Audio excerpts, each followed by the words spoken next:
आत्महत्या करना इस बात का संकेत है कि उस व्यक्ति को कितना प्रताड़ित किया गया होगा। एफआईआर करने के 24 घंटे तक भी लालजीत भुल्लर की गिरफ्तारी ना होना इस बात का संकेत है कि ये सरकार बचाने की कोशिश कर रही थी। अमित शाह जी की जो धमक है, जो उनका ओरा है और वो उनके बोलने और करनी में जो समानता है, उसका असर आधे घंटे में ही दिख गया। परिवार जिस प्रकार के इल्जाम लगा रहा है कि गैंगस्टर से हमें धमकियां दिलवाने की बात हुई, तुम्हारे बच्चे कहाँ पर पढ़ते हैं, कहाँ कौन रहता है और हम परिवार को नुकसान पहुंचा देंगे। जो प्रहार के नाम पर गैंगस्टर बात खत्म करने की तो बात करते हैं, लेकिन इनके मंत्रियों ने, इनके विधायकों ने खुद ही पंजाब को गैंगस्टर लैंड बना के रख दिया। कट्टर ईमानदार कितने बेईमान हैं और एक नहीं निकलेगा। अगर ये सीबीआई इंक्वायरी होती है, इनके एमएलए, इनके मंत्री और कई ऑफिसर, आप वाले जो पार्लियामेंट मेंबर हैं, वो नहीं चाहते कि न्याय मिले परिवार को। अगर वो चाहते हैं तो वो भी साइन करें। वो अगर आप सीरियस हो, वाकई भ्रष्टाचार खत्म करना चाहते हो, परिवार को न्याय देना चाहते हो, तो मुख्यमंत्री हाउस के नेता हैं, वो खुद ही सीबीआई की मांग कर रहे, वो लिख के दें होम मिनिस्ट्री को। सबसे पहले तो परिवार के प्रति, रंधावा परिवार के प्रति, जिन्होंने को ये दुख की घड़ी देखने को मिल रही है, और एक डीएम स्तर के व्यक्ति का खुदकुशी करना, आत्महत्या करना, इस बात का संकेत है कि उस व्यक्ति को कितना प्रताड़ित किया गया होगा कि वो उसको ना अपना परिवार दिखा, ना बच्चे दिखे, और इनसे दुखी होकर, प्रताड़ित होकर उनके स्वाभिमान को कहीं ना कहीं चोट लगी होगी, तो ही व्यक्ति इतना बड़ा स्टेप उठाता है। लेकिन एफआईआर करने के 24 घंटे तक भी लालजीत भुल्लर की गिरफ्तारी ना होना इस बात का संकेत है कि ये सरकार बचाने की कोशिश कर रही थी। लेकिन देश की पार्लियामेंट चल रही थी। पार्लियामेंट के अंदर जब पंजाब से के सांसद ने एक ने विषय उठाया, तो गृह मंत्री जी ने कहा कि पंजाब के सभी सदस्य लिखित में आप लोग डिमांड करें सीबीआई इंक्वायरी की, और हम तत्काल उसको करेंगे। अमित शाह जी की जो धमक है, जो उनका ओरा है और उनके बोलने और करनी में जो समानता है, उसका असर आधे घंटे में ही दिख गया। वो जो धमक है यहां तक आई और आधे घंटे में वो गिरफ्तारी होती है। इसका मतलब यह है कि ये सरकार कुछ छुपाना चाहती है।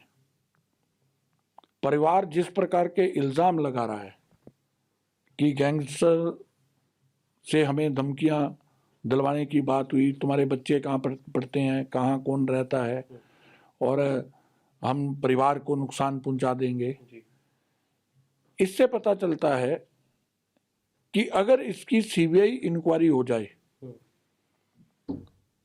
तो ये सरकार के कितने मंत्री, कितने विधायक जो प्रहार के नाम पर गैंगस्टर बात खत्म करने की तो बात करते हैं, लेकिन इनके मंत्रियों ने, इनके विधायकों ने खुद ही पंजाब को गैंगस्टर लैंड बना के रख दिया। और इससे एक बात भी आई कि भ्रष्टाचार कितना व्यापक है, कट्टर ईमानदार कितने बेईमान हैं, और एक नहीं निकलेगा। अगर ये सीबीआई इंक्वायरी होती है, इनके एमएलए, इनके मंत्री और कई ऑफिसर्स जो बेचारे अभी घुटन महसूस कर रहे हैं, कई परतें खुलेंगी। और इन्होंने अपना निजी लाभ लेने के लिए किस प्रकार अपने पद का दुरुपयोग किया सबने, ये कड़ियां जुड़ेंगी। और पूर्व मंत्री जी जो अभी गिरफ्तारी हुई है जिनकी, उनके किस किस गैंगस्टर से संबंध है, सरकार कहीं भी सीरियस नजर नहीं आ रही है। क्या उनके मोबाइल अभी जब्त हो गए? जितनों पे FIR है सबके मोबाइल जब्त हो गए, फोरेंसिक जांच होगी उसकी, उसी से निकल के बाहर आएगा कि इनके तार कहाँ कहाँ जुड़े हुए हैं। और मुझे तो ये लगता है कि अमित शाह जी के बयान से भय में आकर ये हुआ है। दूसरी ओर मुझे लगता है कि जो पॉलिटिकल पार्टियों ने, विपक्ष ने एकजुटता के साथ न्याय मिले परिवार को, वास्तव में ये एक व्यक्ति तो चला गया, लेकिन पता नहीं इस प्रकार के कितने ऑफिसर हैं जो गुड़ के अपना काम कर रहे हैं। अगर यहाँ पे इसको रोक लगती है तो दूसरों को बचाया जा सकता है। तो जो एकजुटता के साथ प्रदर्शन किया, पंजाब खड़ा हुआ विरोध में, उससे भी सरकार घबराई हुई थी, उसके कारण इन्होंने ये गिरफ्तारी की है। लेकिन बीजेपी का बड़ा साफ मानना है, एक तो कांग्रेस के 4 विधायक पार्लियामेंट मेंबर ने किए हैं साइन, बाकी कब करेंगे? आप वाले जो पार्लियामेंट मेंबर हैं वो नहीं चाहते कि न्याय मिले परिवार को। अगर वो चाहते हैं तो वो भी साइन करें, अकाली दल की एक सांसद है वो भी साइन करें, सब लिख कर दें। मैं तो उससे भी आगे बढ़ता हूँ। ये केजरीवाल बड़ी पीठ थपथपाते हैं अपनी कि हम 0 टॉलरेंस है भ्रष्टाचार के खिलाफ, कोई गलत करेगा तो हम उसी समय एक्शन लेते हैं। तो अगर आप सीरियस हो, वाकई भ्रष्टाचार खत्म करना चाहते हो, परिवार को न्याय देना चाहते हो, तो मुख्यमंत्री हाउस के नेता हैं, वो खुद ही CBI की मांग कर ले, वो लिख के दें होम मिनिस्ट्री को कि हम CBI जांच करवाने चाहते हैं। नहीं करवाएंगे, कई परतें खुलेंगी, कई नकाब उतरेंगे। तो इसलिए मुझे लगता है संघर्ष करना पड़ेगा। और बीजेपी ने तय किया है, हमारे सब नेताओं का जो एक ग्रुप है, कोर ग्रुप, उसमें पार्टी ने तय किया CBI इंक्वायरी तक हमारा संघर्ष अलग अलग रूप में जारी रहेगा और उस परिवार को न्याय मिले और जो दूसरे ऑफिसर घुटन में हैं वो इस स्थिति तक ना पहुंचे। तो इसलिए हमारा संघर्ष चलेगा। क्या संघर्ष मतलब धरना प्रदर्शन किया जाएगा? क्या अलग अलग तरह के कार्यक्रम होंगे। एक तो हम लोग ये चाहेंगे कि आम आदमी पार्टी के MLA भी लिख के दें, हम भी लिख के दें, और नेता प्रतिपक्ष भी अपनी पार्टी से लिखवा के एक मुख्यमंत्री की ओर से भी जाए और हम सब की ओर से भी जाए कि CBI इंक्वायरी होनी चाहिए। उसके लिए हम कार्यक्रम बनाएंगे, इनको मिलने जाएंगे, अलग अलग तरह का पार्टी का जो रूपरेखा है वो समय पे हम बताएंगे कब क्या क्या करेंगे। लेकिन इस परिवार को न्याय मिले और कोई दूसरा ऑफिसर, दूसरा परिवार इसके लिए बाध्य ना हो करने के लिए। और इनका चेहरा आम है, आदमी बहुत खास है। जिस प्रकार नाभा के MLA ने स्टेज के ऊपर एक बुजुर्ग आदमी को अपनी लात मारी है, पैर से उसको ठोकर मारी है, उससे पता चलता है कि ये सरकार कितनी मदहोश है सत्ता में।